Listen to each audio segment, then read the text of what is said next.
Socrates, তুমি যুক্তির অনুসন্ধান করো, কিন্তু চূড়ান্ত সত্য এখনো পাওনি। আমাদের আত্মা আল্লাহর সৃষ্টি, এবং এটি তার কাছেই ফিরে যাবে। আমি তোমাকে ইসলামের পথে আসার আহ্বান জানাই। শেষবারের মতো ভেবে দেখো সক্রেটিস। সত্যের অনুসন্ধান কি কোনো নির্দিষ্ট গন্তব্যে পৌঁছানোর জন্য, নাকি এটি একটি অবিরাম যাত্রা? যদি আমি সত্যকে ভালোবাসি, তবে কি আমাকে কোনো বিশ্বাস প্রশ্নহীনভাবে গ্রহণ করতে হবে? সত্য হল, আল্লাহ আমাদের সৃষ্টি করেছেন, এবং আত্মা আমাদের শরীরকে চালিত করে। মৃত্যুর পর আত্মা টিকে থাকবে, কিন্তু শরীর ধ্বংস হবে। তবে বলো, আত্মা যদি অশরীরী হয়, তাহলে এটি কিভাবে শরীরের উপর প্রভাব ফেলে? যদি আত্মা শরীরের কণাগুলোর উপর বল প্রয়োগ করে, তবে নিউটনের বলবিদ্যা এখানে কাজ করবে না। কারণ তাহলে আমাদের বলবিদ্যাকে দুটি ভাগ করতে হবে, একটি আত্মার বল দ্বারা চালিত বস্তু, যেমন মানুষ, ও অন্যটি আত্মাহীন জড়বস্তু। তাহলে কি বলতে পারি যে মানুষের শরীরে থাকা পরমাণুগুলোর জন্য এক ধরনের বলবিদ্যা কাজ করছে, আর পাথরের পরমাণুর জন্য অন্য ধরনের? এটি তো আল্লাহর ইচ্ছার ব্যাপার। আচ্ছা, তাহলে তোমায় ইতিহাস থেকে একটি ঘটনা বলি। তুমি দেকার্তো ও এলিজাবেথের আলোচনা শুনেছ? না, বলো। রাজকন্যা এলিজাবেথ ছিলেন বোহেমিয়ার রাজকন্যা। তিনি ইংল্যান্ডের রাজা জেমস প্রথমের নাতনি, এবং দর্শনের প্রতি গভীর আগ্রহী ছিলেন। তিনি দেকার্তের দ্বৈতবাদ বা মাইন্ড বডি ডুয়ালিজম তত্ত্বকে চ্যালেঞ্জ করেছিলেন। দেকার্তো বলেছিলেন, আত্মা ও শরীর দুটি ভিন্ন সত্তা, কিন্তু তারা একে অপরের সঙ্গে যোগাযোগ করে। তখন এলিজাবেথ জিজ্ঞাসা করেন, একটি অশরীরী সত্তা কিভাবে শারীরিক বস্তুতে প্রভাব ফেলতে পারে? দেকার্তো কি উত্তর দিয়েছিলেন? প্রথমে তিনি বললেন, আত্মা শরীরের উপর প্রভাব ফেলে পিনিয়াল গ্রন্থি বা পিনিয়াল গ্ল্যান্ড এর মাধ্যমে। তাহলে তো ব্যাখ্যা পাওয়া গেল। কিন্তু এটি কি কোনো যৌক্তিক ব্যাখ্যা হল? কেন নয়? কারণ এটি প্রশ্ন এড়ানোর একটি কৌশল। যদি আত্মা বস্তুগত না হয়, তবে এটি কিভাবে নিউরনের উপর বল প্রয়োগ করবে?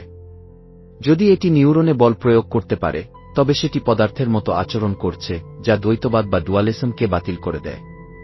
এলিজাবেথের এই আপত্তি এতটাই গুরুত্বপূর্ণ ছিল যে দেকার্তোকে শেষ পর্যন্ত ঈশ্বরের ইচ্ছাকে কারণ হিসেবে উল্লেখ করতে হয়। ঠিকই তো আছে, আল্লাহর ইচ্ছাই সবকিছুর কারণ। তাহলে আমাকে বলো, ইচ্ছা কি? ইচ্ছা হলো কোনো কিছু করার মানসিক প্রবণতা, যা সিদ্ধান্ত ও কার্যকলাপকে পরিচালিত করে। কিন্তু ইচ্ছা কি নিজে একটি কার্যকারক বল বা কাজাল ফোর্স, নাকি কেবল একটি মনস্তাত্ত্বিক প্রক্রিয়া, যা আগে থেকে বিদ্যমান? প্রকৃতির উপর কি ধরনের সিদ্ধান্ত নেবে তা ঠিক করে শুধু? মানুষের ক্ষেত্রে তা কেবল মানসিক প্রক্রিয়া, কিন্তু আল্লাহর ক্ষেত্রে ঈশ্বরের ইচ্ছা কি একই সাথে মানসিক প্রক্রিয়া এবং কার্যকারক শক্তি বা কাজাল ফোর্স? হ্যাঁ, আল্লাহর ইচ্ছা কার্যকারক শক্তিও বটে। কার্যকারক শক্তি হতে গেলে কি অনিবার্যভাবে কার্যকারণ শৃঙ্খলের মধ্যে সেই শক্তির অন্তর্ভুক্ত হওয়ার দরকার, নাকি শৃঙ্খলের বাইরে থেকেই সে কার্যকারক শক্তি হতে পারবে? যা কার্যকারণ শৃঙ্খলের বাইরে থাকে, তাকে কি কার্যকারণ শক্তি বলা যায়? অবশ্যই শৃঙ্খলের অন্তর্ভুক্ত হতে হবে। শৃঙ্খলের বাইরে থাকা মানেই কার্য ও ফলাফলের সাথে সম্পর্কহীনতা।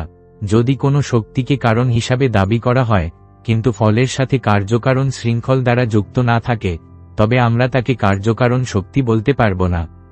আল্লাহর ইচ্ছা যদি নিজেই একটি কার্যকারক শক্তি হয়, তা কি বিদ্যমান কার্যকারণ শৃঙ্খলের অন্তর্ভুক্ত, নাকি বাইরে অবস্থান করে? যখন বিদ্যমান কার্যকারণ শৃঙ্খল ছিল না, তখনও তো আল্লাহর ইচ্ছা শক্তি ছিল। তাই আল্লাহর ইচ্ছা নামক কার্যকারক শক্তি কার্যকারণ শৃঙ্খলের বাইরে অবস্থান করে। তুমি কি বলনি যে কার্যকারণ শৃঙ্খলের বাইরে অবস্থান করে তাকে কার্যকারক শক্তি বলা যাবে না? তাহলে ঈশ্বরের ইচ্ছা কিভাবে কার্যকারক শক্তি হয়? মানে আমিই বলতে চাচ্ছিলাম। এবার বলো, যদি তর্কের খাতিরে ধরেও নেই ঈশ্বরের ইচ্ছা কার্যকারক শক্তি, তাহলে তা কি অধিবিদ্যক বা মেটাফিজিক্যাল, নাকি বস্তুগত? অধিবিদ্যক, বস্তুগত নয়। এলিজাবেথ দেকার্তের দ্বৈতবাদে যে অসঙ্গতি দেখিয়েছেন, এখানেও কি তেমন অসঙ্গতি নাই? যদি আমরা দেখি নিউটনীয় বলবিদ্যা পাথর ও মানুষের মধ্যে থাকা অণু পরমাণুর মধ্যে একইভাবে কাজ করে, সেখানে আত্মা কোনো বল হিসাবে মানব শরীরের কোনো কণার উপর প্রয়োগিত হয় না, তাহলে একইভাবে কি আমরা বলতে পারি না ঈশ্বরের ইচ্ছা কোনো কার্যকারক শক্তি হিসাবে মহাবিশ্বের কোনো কণার উপর প্রয়োগিত হয় না? তুমিই বলো আবু হানিফা, অধিবিদ্যক বা মেটাফিজিক্যাল কোনো কিছুর সাথে বস্তুগত বা ফিজিক্যাল কিছুর মিথস্ক্রিয়া বা ইন্টারাকশন কি অসম্ভব নয়? একই ধরনের কার্যকারণ শৃঙ্খল দিয়ে এই দুই বিপরীত দার্শনিক বর্গ বা ক্যাটেগরিকে কি যুক্ত করা সম্ভব বলে মনে হয় তোমার কাছে? আল্লাহ সর্বশক্তিমান।